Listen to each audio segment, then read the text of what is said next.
My name is Aiden Prentice. And I'm Garrett Hartle. And in this video, we're going to duke it out over these two snakes. Who do you think is going to win?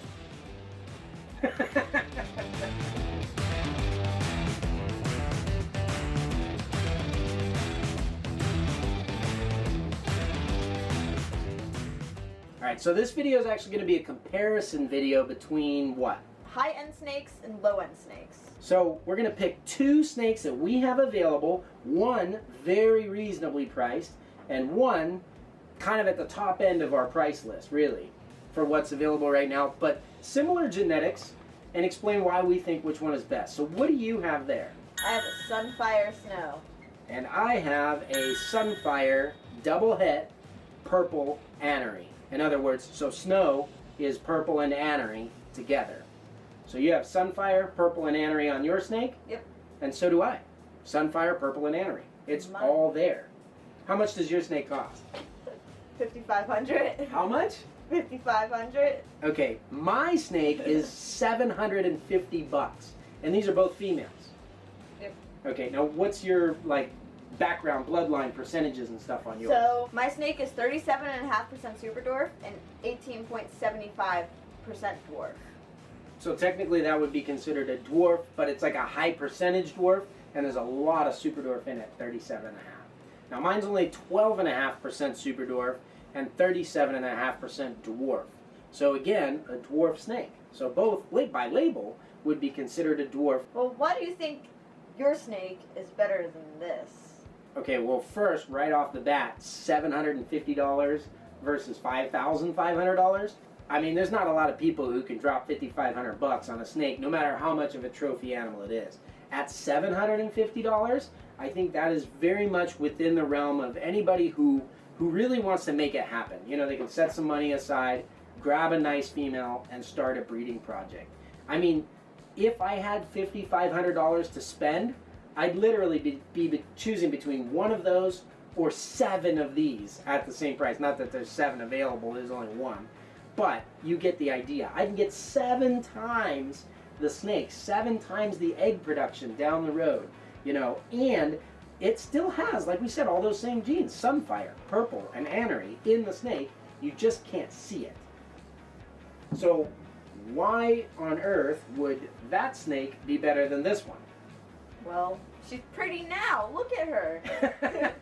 She's beautiful. This is a beautiful snake. The colors on the snake are really unreal, and the Sunfire does some amazing things to the Snow gene. It really cleans it up. No, to your credit, I was very pleasantly surprised how the Sunfire cleans up all the speckles off of the background. It's just a clear, clean background, and then it gives it this kind of like faded look on the side. And a lot of that green, I mean, I've never seen one of these as an adult. I really don't, that many of them don't exist. So when that kind of yellowy color starts to turn into that highlighter green, I'll bet you that thing's going to be pretty cool as an adult. So I'll give you that one. It is much prettier. And I guess there is something to be said between raising 7 snakes to raising Just one. one. Yeah, it's a lot easier to take care of one snake than 7, less mouths to feed and everything. Right. Your snake's just brown. It's Sunfire, guy. Come on, they're all brown when they, well, not that one, but retics are all brown when they hatch. They get more colorful as they grow. This thing's going to be like vibrant yellow and inky black. I don't know. I really like the natural beauty. Sunfire just tweaks it a little bit, but you still have all that wild essence, and you can make the same snakes that those do.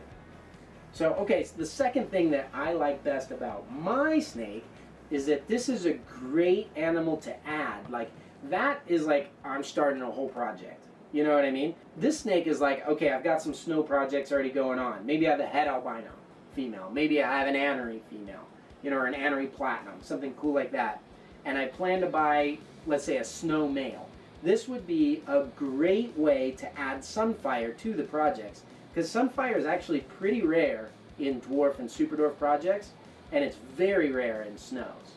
So for $750, I can add this additional female into my group and make it a pretty strong group. Well, with my snake, you can add other genes onto the Sunfire Snow. Like, you could put Golden Child or Mochino or something on there. I mean, yeah, you're using this to try to make a Sunfire Snow, basically. Yeah. What you're saying is you can take the Sunfire Snow and run with it towards whatever new morph. Yeah, you can make do. you can make some snakes that aren't even made yet. Like, there's not a lot of golden child sun snows out there. And if you've got the money for a golden child snow and you did breed it to that, 25% of the clutch comes out golden child snow. If I'm just trying to breed this to a double het snow to make that, only 1 in 32 of my snakes actually comes out that way. So they're kind of this would be a generation behind, I suppose. I guess that's why you would need all those other snakes. Now this snake, it's a little bit bigger bloodline, which I don't think is too big of a deal. She's not going to be huge, but she might be 10, 11 feet. So basically like a boa constrictor size, and that's a long, lean 10, 11 feet. But that's a size that a lot of people want. They want kind of an impressive snake. When we take our tiny little superdwarves outside, the neighbors just peek over the fence. When you bring a boa-sized snake, everybody wants to come and get their picture taken with it. Bigger size doesn't necessarily mean better. More people are able to keep the smaller snakes. In the future, I think the most highly desirable retics are going to be the smaller ones. This girl is 5 months old. Yours is 4 months. Mine is smaller than yours already. Yeah, she's already starting to pass her up, even just in that. Look at the size of the head. Yeah. It's bigger. Body is bigger. How long is yours? Yeah, I've got a few inches on, maybe 6 inches longer than yours. Yeah. Yeah, it's definitely going to be a little bit bigger. All right, well, there you have it. What do you guys think? We want to hear from you. Do you think the more, like, ultra variety would be the better way to go, or the better return on a more significant investment? What is the better snake in your opinion? Comment down below. If you want to see more snakes like this every single day, make sure you follow us on Instagram. And if you join our Patreon, we have videos of those snakes. With you explaining like all the genetics and everything behind it. It's Yeah. definitely a pretty cool place to go. If you just want to watch more videos because you're here on YouTube and you want to binge, check out this video right here on top of Aiden's face. Wah, wah, wah, you lose. I win. Videos on your face. No, you didn't. I didn't lose. What? You lost.